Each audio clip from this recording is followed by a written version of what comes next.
Hey, what's up, everybody? This is the Political Brown Kid here. I know you're getting tired of hearing me come on with the same introduction, but just let me give it to you just in case you haven't seen the other posts and you jump straight to this one.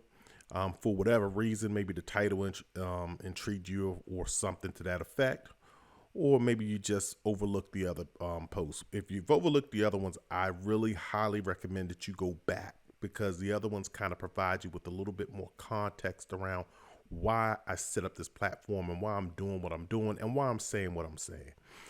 Just in case a lot of you people kind of jump in towards the middle and you're going to hear some stuff that you're probably going to find maybe offensive. I don't know, but it's the honest truth. At least it's the truth from my perspective, but I honestly believe that this is the truth. Um, so what I want to do right now is I want to focus on because I've kind of set up a lot of context. I've set up a lot of context in the previous post that I put up. But this one, I just want to kind of get to the fundamental issue of what the plight of blacks, Nubians, and the diaspora really is.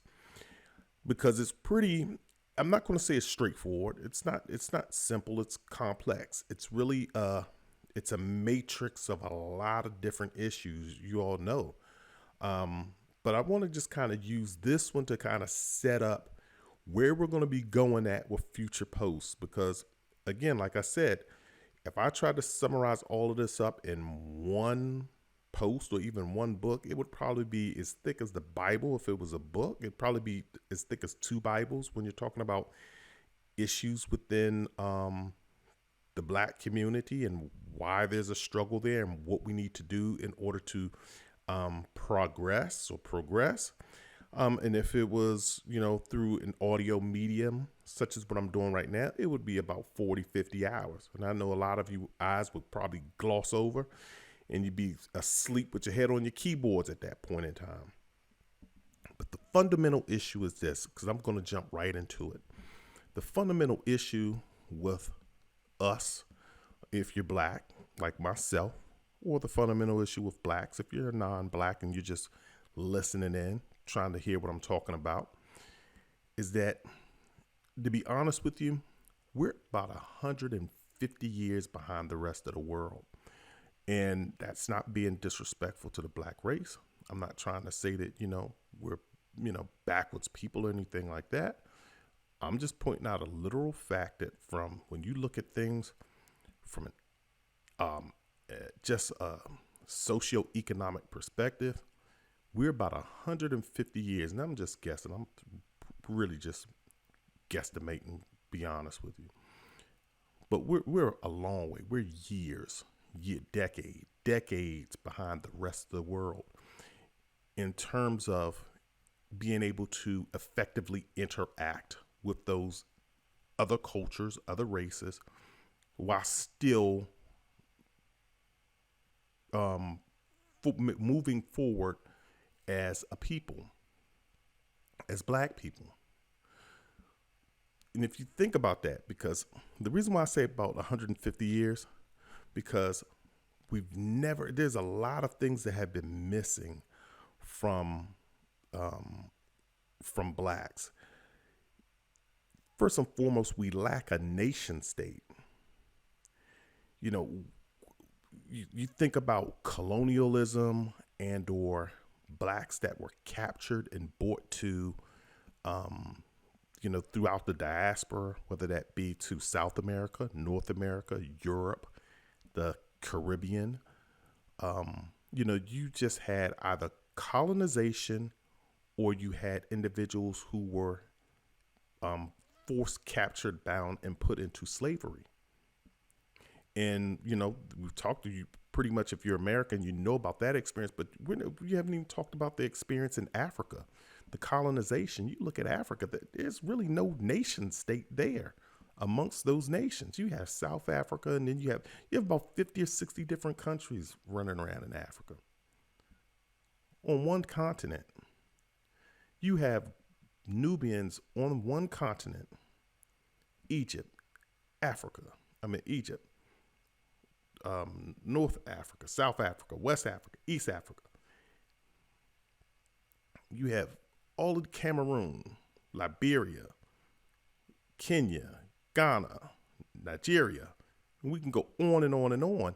And in a lot of these countries, they speak every language but their own. You encounter, and that was colonialism. They can speak 7 and 9 and 10 different languages. Most of them are European languages: Portuguese, Dutch, French, English. Then they come up with this Afrikaans, which is a form of English. Somewhat, at least from what I've heard from the Nollywood movies that I love watching. But there's no nation state there. There's no sense of oneness. And even we know that to be true if you're an American. There's no sense of oneness. One person makes it and then they start bashing other people about why they didn't make it and about how they made it, and they don't understand how others can't make it. It's every man for himself. And you're spread throughout the diaspora with no unification.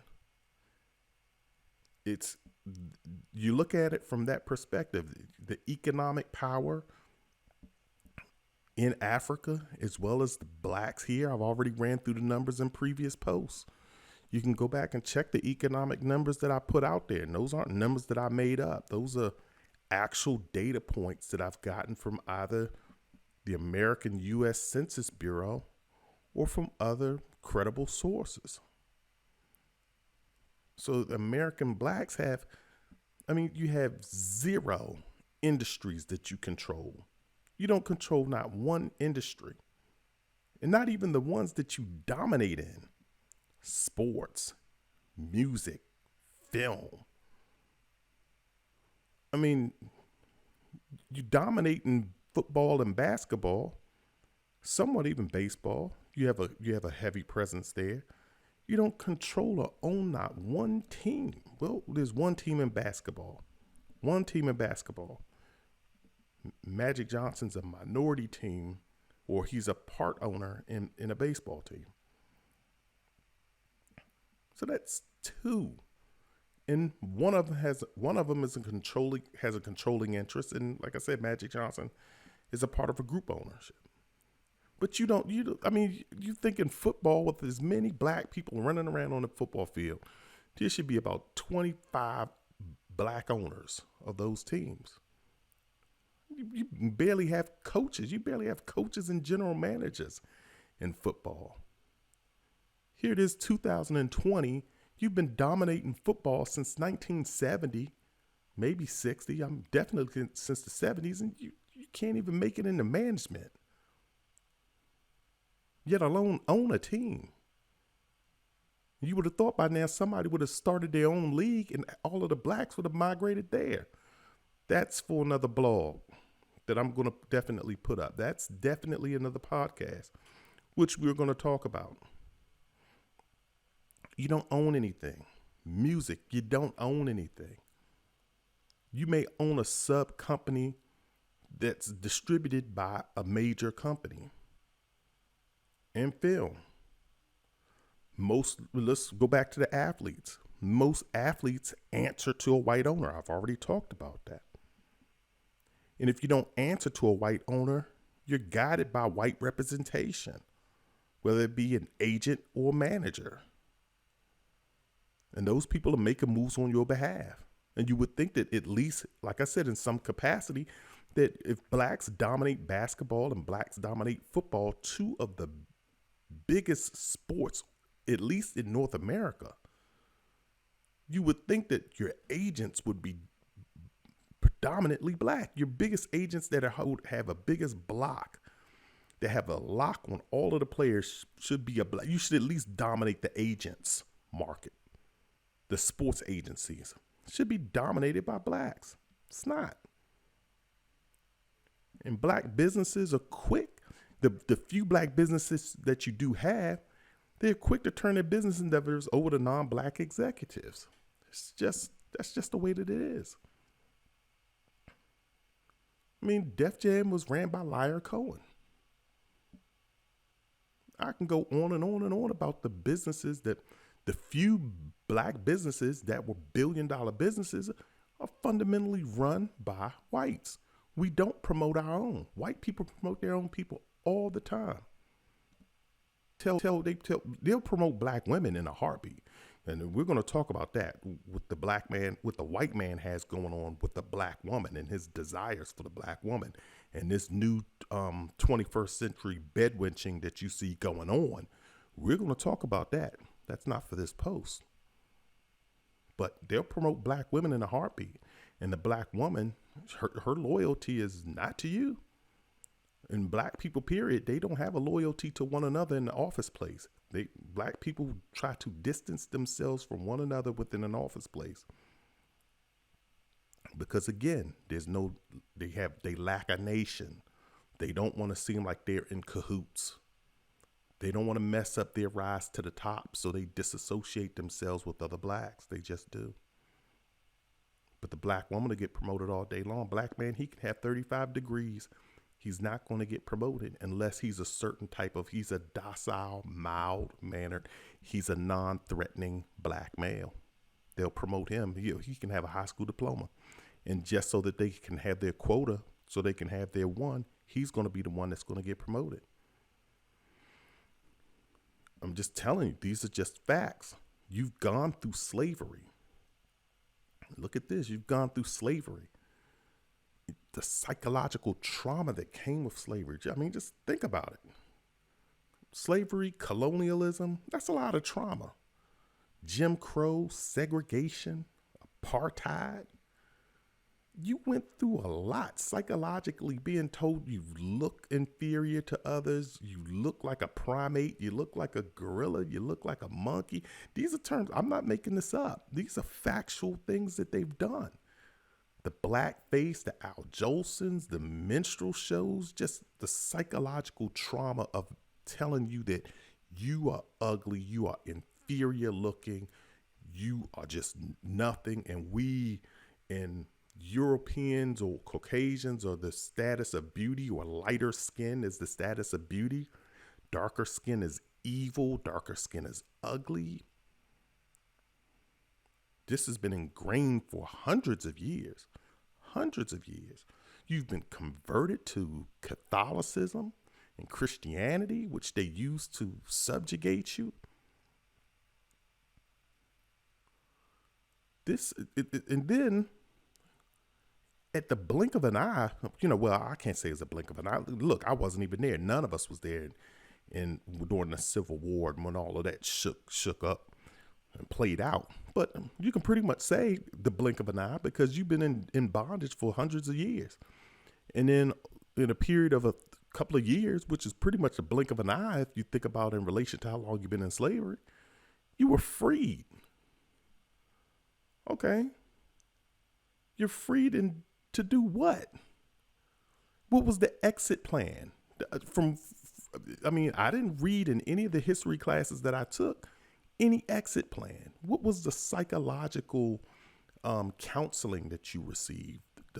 The programming or unprogramming, the reconditioning that you received? There was no exit plan. They just freed you. And then they said, well, what do we do with these people? We really don't even want them here. Yeah, they're free, but they're not, even up north, you didn't have certain rights. You didn't have certain rights to ownership of property or to vote.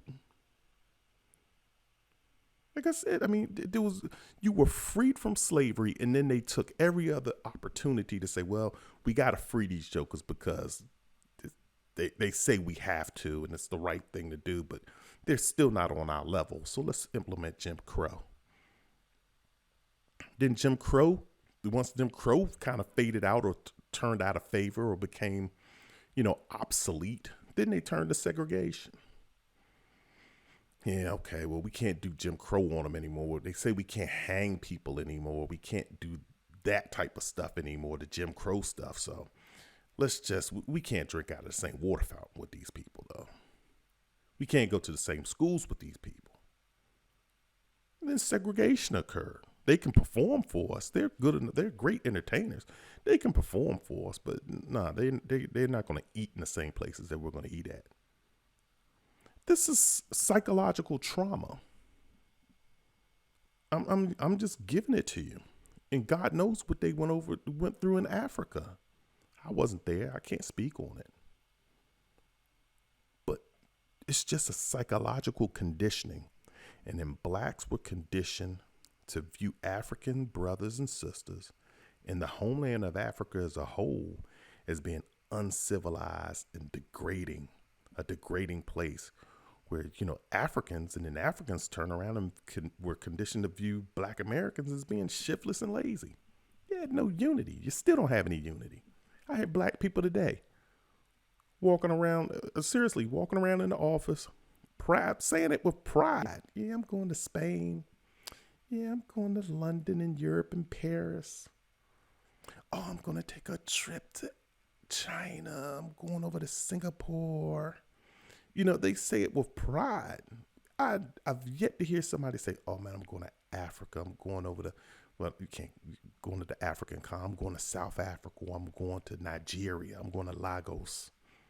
I don't hear people say that. I'm going to Kenya. I'm going to do a safari. And I'm going to check out some of the, just check out the history there. I'm going to Egypt and check out the history of Egypt. Check out what our people done over there. I don't hear people say that. We just don't do it. This is psychological trauma. Like I said, there was no exit plan. They didn't give you any reparations, didn't give you any psychological training. They gave you nothing. They set you free, and then they just threw together something because you probably started complaining in the 60s. What you did. We've seen the videos with the water hoses and the dogs, the canine, and the German Shepherds, actually. I don't know how black people own German Shepherds to this day, but some do. But, you started complaining in the 60s. So they said, let's throw a package together, call it affirmative action. We'll allow some of them into our universities and we'll give some of them jobs. It's ridiculous. You don't own anything. You're a worker. They gave you a job and then they fire you. Or they promote you up to as far as they want to promote you up, and then they tell you why you can't advance any further. You are literally, I'm just being honest, you are literally 150 years behind the rest of the world. You have near zero reciprocity with any other race. You don't have any reciprocity with any other race. You just don't. I mean, if your name was O.J. Simpson in the 70s, yeah, you had reciprocity because you were damn O.J. Simpson. They knew your face. They knew you had money. They knew you were an athlete. If you're LeBron James, yeah, you have reciprocity because they know your face. They know, yeah, he's an athlete. That's all they know. They only know the athletes. They only know the rappers, actors, and athletes. That's the ones they respect. Let Jesse Jackson walk into a room. They don't care about Jesse Jackson. They're going to call him an ambulance chaser. They're going to call him all kind of names. Just because he's trying to uplift his own people, they're going to call him an ambulance chaser and all this other kind of crazy stuff. I'm going to talk about Jesse Jackson later on. Not in a bad way, in a good way. Just to let you know. Because Jesse Jackson really caught a raw deal. He caught a real raw deal. He's catching a raw deal now. Barack Obama's catching the greatest deal ever. And we're going to talk about that. But we're definitely going to talk about Jesse too. But I'm just being honest with you. If you are a rapper or an actor or a singer or a basketball player or football player, yeah, you have a lot of reciprocity. And you're going to walk around planet Earth talking about, I don't know what y'all complaining about. White people ain't did nothing to me. That's the failure of the nation state. He lacks a nation. He only sees what he's getting out of it. He only sees that white people are treating him good. Of course they're treating you good. They see your face. You scored 30 points last night. You was on TV. Every other common black, no matter how, you can be a CEO of a company, but if they don't know your face, you don't have any reciprocity. Don't nobody respect you. Don't nobody respect you, really. I'm just being honest with you. The average person who doesn't encounter you on a daily basis. Your black businesses don't have any reciprocity with anyone else.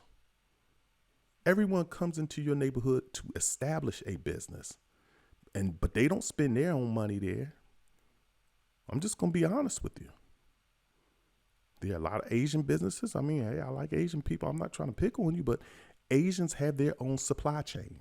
They have their own supply chain.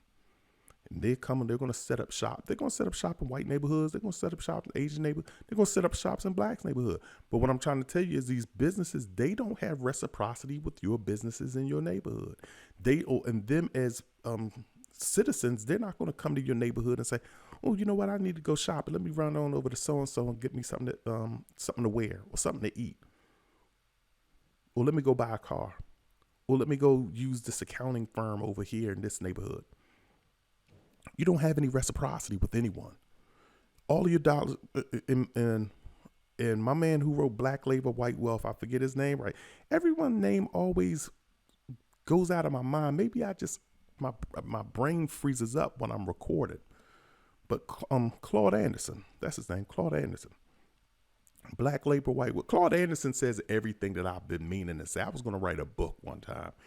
And I just happened to look some things up doing research, and Claude popped up, and I started watching his YouTube video, and I said, he's saying everything I need to say. I don't need to say it. He's already said it. So if you're interested, look at Claude Anderson, Black Labor, White Wealth, and just watch his YouTube videos. He sum up your problems just fine from an economic perspective. But you don't have any reciprocity. You don't. You don't have any reciprocity with any other race. Like I said, financially, you'll spend your dollars. You'll go to their grocery stores. You go to their retail stores. You go to their accounting firm. You go to all of their businesses. You don't see white people running to your neighborhood. The only time they're going to run to your neighborhood is when they gentrify it. And then they're going to look at you like you don't belong there. Once you move out, trust me, I live in Washington, D.C. I live in the Washington, D.C. area. I'm born and raised in Washington, Northeast D.C. Trust me. I go back to certain spots in Washington, D.C. The white people look at me like, what you doing over here? I'm like, I've been eating here for 45,000 years. And y'all just moved here 2 years ago. And you act like you own the city. I've seen it. But you have no reciprocity with people. The rest of the world is continually moving forward. And that rest of the world expects you to move forward at its pace.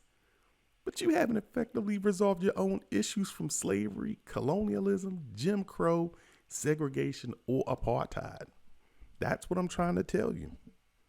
You are 150 years behind everyone. In the rest of the world, the Asians, I'm going to throw the Hispanics. Hispanics is not a race. Latinos is not a race. But they're a group of people that want to be known culturally, ethnically as Latinos. But you have whites, Caucasians, Asians, Latinos. They're all moving forward. They're moving forward, and they expect you to move forward with them. If a black person, and I'm going to say it in my podcast, so here's a spoiler alert. I'm going to talk about this integration, sexual integration, as in interracial dating. Black people aren't ready yet for that. You're 150 years behind other races when it comes to interracial dating. You're 150, you're not ready for it. You're not ready. Like I told you, you still have psychological damage from slavery. You don't even respect your own people, yet alone ready to marry other people because all that's going to do is cause you to look at your own people even worse. You do not have any love. You need to learn to love yourself before you can go out and love other people, and you're not there. That's why we're going to talk about the interracial relationship. I just gave you a spoiler alert, and I just told you you're not ready. You're 150 years behind. You haven't dealt with your psychological issues. So the rest of the world, they're moving forward, loving one another, making babies with one another. You're even participating in it, and look at all of the backlash and hell that it's causing you. I'll talk about it. You may not think, you may be like, well, what backlash is that causing me? We're making beautiful super babies out of this. I'm going to talk about super babies later on too. We're making beautiful super babies. What's the problem? I'm going to tell you what the problem is. You're 150 years behind. But I'm going to tell you specifically what the problem is when I talk about that issue. So check out my other podcast. Economically, like I just told you, you're not ready. No other race respects you enough to trade with you to come to your neighborhood. Trust me. I tried to get my white coworkers to come to specific black neighborhoods to eat, and they will immediately tell me, "Can I even go there?" I had somebody tell me that, honestly. And they brush it off, discount it, and then they say, "No, we're all gonna go eat here." They don't want to eat with you. They don't want to. They don't want. You don't see them on the weekend shopping in your area. You're just not. And professionally, they've all moved forward. They move forward. But you know what? They'll give you a job, but you're only going to get a job and go but so high, not unless you are the in black. You are the in one. You're the one in the in crowd. But you look at Facebook. You look at Facebook. Facebook's pipeline. This is coming from Facebook too. I mean, they could have changed policy by now. And definitely Google. So maybe I should use Google as an example. But these companies have a pipeline through white universities, PWIs. That's their pipeline. They like, we get our kids from Stanford. We get our interns and our, future Googlers or future Facebookers from Stanford or whatever university it is, but it's a PWI. And then people turn around and get mad and say, well, why is your staff all white? Yeah, because we're trying to create a culture here, the culture. Yeah, they don't want, let me tell you something. You start mixing black, as you see what's going on. Again, I'm making these posts in 2020. If you're alive in 2020, you know what's going on. You know the discord that's going on. 2020 now.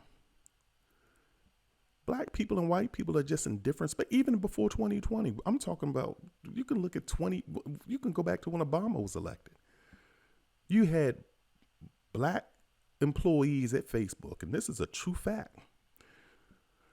I may not be 100% correct in what I'm going to say, but I'm probably about 98% there. You had black employees posting things on Facebook, from Facebook, black Facebook employees posting things like Black Lives Matter. And this was back when Eric Garner got killed. He couldn't breathe. He was the first one to say he couldn't breathe. Back when Trayvon got killed, they're posting Black Lives Matter, and then other white coworkers removing it down. Or, basically posting something anti-Black Lives Matter. And you got that going on. You don't want that in your company. They try to create it. And then, I'm just giving you an example. I'm not trying to say that you shouldn't have that in your company, but I can see, and I'm not trying to say, I understand it. I'm not trying to say I agree with it. But these companies try to create a culture. When a company's trying to tell you they're trying to create a culture, what they mean is they're looking for people who are not going to put them back in if you're familiar with the whole project management, forming, storming, norming, and performing. They want to be in the norming and performing side. They don't want to be back at forming and storming. And when you start putting in black people or people who have a different cultural perspective than you, and you start throwing them into your environment, and then they start complaining like, hey, well, complaining about the culture, and they wanting to shift the culture more towards an ethnic, more a black culture, some things that they deem, to be a norm for them because they're black and that's their experience. And then you got these white people like, hey, we want to keep our culture the way our culture is. And then you start having this mixture and this storm going on. These companies are trying to always be about performing and putting out new content. I'm not trying to say I agree with it. I'm just trying to say I understand what they're doing. So that's why you see them having certain pipelines through certain schools. And that's why you see all of these tech companies are 98% or should I say 89% white, probably 10% Asian, or they're probably, should I say, probably 70-something% white, 20-something% Asian, and then like 0.1% or 1.3% black. I'm just being serious. You can't tell me that you can't find black techies in 2020, 2018, 2016. 2024. You just can't tell me that you can't. But you don't have any black businesses that's going to say, hey, my pipeline is through Howard University. My pipeline is through Hampton University. Because these black businesses aren't doing that. Def Jam ain't going to do it. BET ain't going to do it. And I tell you, I used to live down the street from BET. If you was a light-skinned black female, you could get a job at BET. That's just a fact. My neighbor worked at BET. She was light-skinned. She was pretty, too. She got a job. She worked at BET. I'm just being honest with you. Comes the gameplay and the trickery when you're dealing with black people. They have a lack of nation. They don't respect one another. Psychological trauma did that to them. It really did. So you don't have those pipelines. You don't see, I'd love to know what a lot of these other black companies, I'm not going to start calling names, but I'd love to see what their executives look like. I'd love to. I just went to one person's website. I swear. This person is in the entertainment industry. They wrote a horror movie. I'm going to try and drop a little hint. Yeah, I guess people called it a horror movie. I didn't deem it to be a horror movie. I dealt it to be some kind of drama, suspense movie. Well, supposedly worth the first black horror movie. He got a good little amount of success. I went on his website and looked at his staff. Black people down at the bottom. As the staff started rising up and up, got whiter and whiter. He didn't have that many employees. Probably maybe 20, I don't know. But the staff was white. No surprise, his wife is white. Again, you have no reciprocity professionally. You're set on a course that is wrong. You're on the wrong path. You've been set on the wrong path in the 70s. And I'm going to talk about or the 60s, should I say. And I'm going to talk about who put you on that path. That's coming in another pod. That's another podcast to look out for. Somebody somebody very famous. That's going to be another inconvenient truth. I know I'm going to lose a lot of people when I talk about that one. But it's an inconvenient truth that has to be said. But you were put on a path that was wrong. But we as black people refuse to do any course correction and start over. We just keep trying to navigate the terrain that we're given. If you think about it, look at the results that blacks have been getting. It's the same results. You're in love with the white man. You have a fight with the white man. Y'all make up. You back in love. Then you abandon what it's just a cycle. I'm telling you, it's a vicious cycle. I love the white man, so I'm going to give the white man all my money and all my time. I'm going to pay him. I ain't going to pay my black brothers and sisters any attention. I'm not going to support them. Barely go. I ain't even thinking about him. I'm just thinking about this white man over here because I'm in love with him. We're having a love fest. And then the white man wrongs you. Sometimes intentionally, sometimes unintentionally. The white man doesn't acknowledge that he wrongs you. So you get pissed off. And then you say, well, I'm going to go back. Oh, now I'm going to go find me a black friend. I'm going to go find me a black friend. So I'm going to go support my black friend and go support his businesses. I'm going to go support everything that he do. And then the white man says, oh, man, I'm so sorry. He misses. He'd be like, well, first he's like, hey, he'll be back. The black guy will be back. He has nowhere to go. Then when you don't call him for a week, then he's like, I'm sorry. My bad. He doesn't even say he's sorry. He just says, my bad. Would you be my friend again? And then you're like, yeah, but you going to do that again to me? No, I'm not going to do that again. Then you're like, okay, well, I'll be your friend again. Just don't do that to me again. Then you're back in love with the white man. You drop the black friend, stop supporting the black business, and then you're back with the white. And then 10 years later, you're back in the same crap. That's the cycle. I'm being honest with you. I know this sounds, you may say, this joke is luncheon. I'm not. I'm really not. But that is the cycle that we've been in since post-slavery. Post-slavery. You had Tulsa, Oklahoma, Black Wall Street, burnt to a crisp. I'm pretty sure black people were mad at him then. But how are you back in love with the white man after that? You had Rosewood, Florida, in Florida. How you back in love with the white man after that?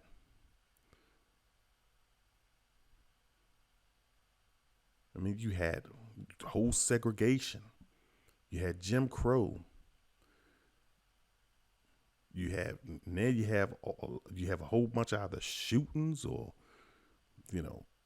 strangulations, and just you have people kneeling in protest and no one respecting you, and people losing their jobs for taking a knee. You have black people speaking out against racism and losing their jobs. And then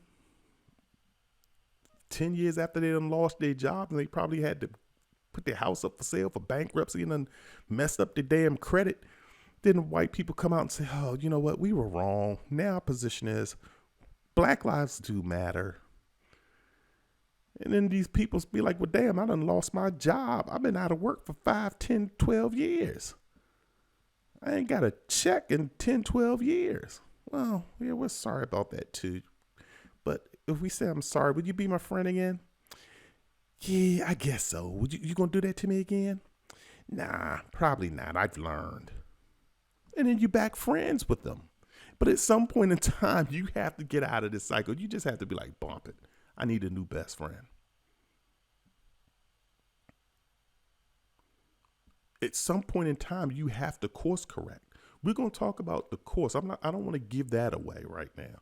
But black people have been set on a certain path. Like I said before, other races are 150 years ahead of us. They didn't go through what we went through. Like Asians still have, like China is the number 2 economy on planet Earth. There are Chinese people that literally buy $1 million properties in California. Literally buy $1 million properties in California. I believe some of them buy it cash. And they send their kids over here to come to schools. Or come to school. They have the second largest economy in the world. Singapore's no slouch. If you look at that, Japan, that's not a slouch. And then you turn your eyes to the West and you look at, we all know what Europe's about. You all know what Canada's about. I mean, Mexico, if you're looking at, if we're going to include Latinos, I mean, Mexico and South American countries, if you look at that, they have their challenges, but they still, if you look at people from Latin America, they're still a unified people. They come to America and they're going to support their own businesses. They're going to uplift their own communities. They're still people who are tight-knit, family-based. They just are. They're going to send their money back home to Mexico and make sure that their family and their people back there are taken care of as best they can. These people stick together. The people here from, you look at the people here from Cuba. You can't run for election in America, especially not for, senator or governor of Florida, without addressing the plight or the people and their families in Cuba. Because the Cuban Americans want to hear about that. Like, what are we doing about Cuba? And you have presidential candidates who will speak to that. You have a small Jewish population here. Jews probably make up maybe about 1-2% of the American population. Blacks make up 12% of the American population. Jews make up maybe 1 or 2%. And every United States candidate will address how they're going to treat and engage with Israel. And they always engage and talk about the Israel-Palestinian conflict and where they stand. And they always let the Jewish people know that we stand with Israel. Because they know that the Jewish people here care about that. many black Americans care about Cameroon or Sudan, Nigeria, Kenya, South Africa, Egypt? You lack a nation. You lack any type of unity. You are 150 years behind everyone else. You have near zero. I'm not going to say zero, near zero reciprocity with every other race on this planet. You are. And the rest of the world is continually moving forward. They're like, keep up, keep up, keep up. They don't want to stop and say, well, look, let's stop and figure this black thing out. And they're expecting you to keep up with all of your psychological baggage that you have going on, with your economic, I don't want to call it baggage, but just your economic issues that you have going on. You do. So that's the black issue pretty much in a nutshell. But we're going to talk about how to get through some of those things. And like I said, these are all separate posts that I got to create. All separate posts. Like I said, we're going to talk about this path that we've been set on by some of our black leaders in the early days. They put us on the wrong path, but we got to course correct. And that means we may have to take a few steps backwards and go back to the start line and start back over. But that is, you got to be willing to do it. But that's all I wanted to say for today. If you have any feedback, definitely hit me up. My information is there. I'm not scared. I'm not scared to engage with you if I have the time. I'll definitely respond back to you. But this is the Political Brown Kid, and I'm going to sign out. Peace out.